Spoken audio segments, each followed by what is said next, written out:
बेटा गोला खाना एंट्री भले ही लेट होगी लेकिन सबसे ग्रेट होगी। जिंदगी जीते हैं हम शान से, कभी तो दुश्मन जलते हैं हमारे नाम से।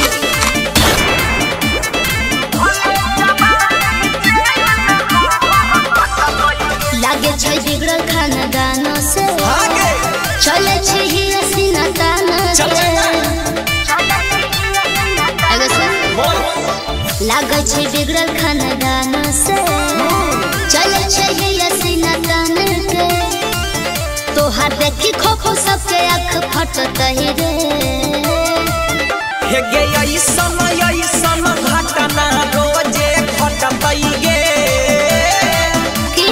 भले जवानी जेल में हमर घटत गे। अच्छा ऐसन घटना रोजे घटत गे।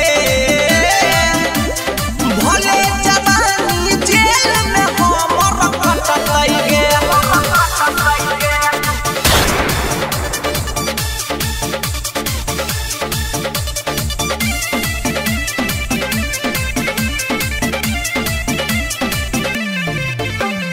जय भी एक दिन जेल रे छोड़ा, चढ़ भी एक दिन फांसी। आगे जबले जिंदादार रहबै तबले करबै बदमाशी। हाँ तो पिटेबे करबे। अरे जय भी एक दिन जेल रे छोड़ा, चढ़ भी एक दिन फांसी।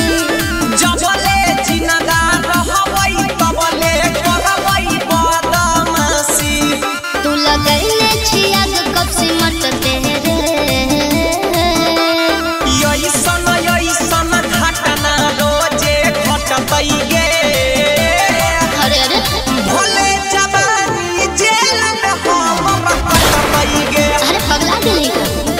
आगे ऐसन घटना रोजे घटत गे।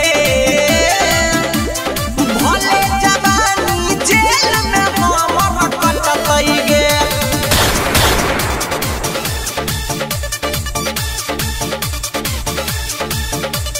Radhika recording studio Saharsa. सबरे लोगवा छोड़ा तोहर करे छो खिलाफी। राइटर धीरज प्रिंसवा के छौरिया के नाम छे सबले काफी। अच्छा हाँ, जब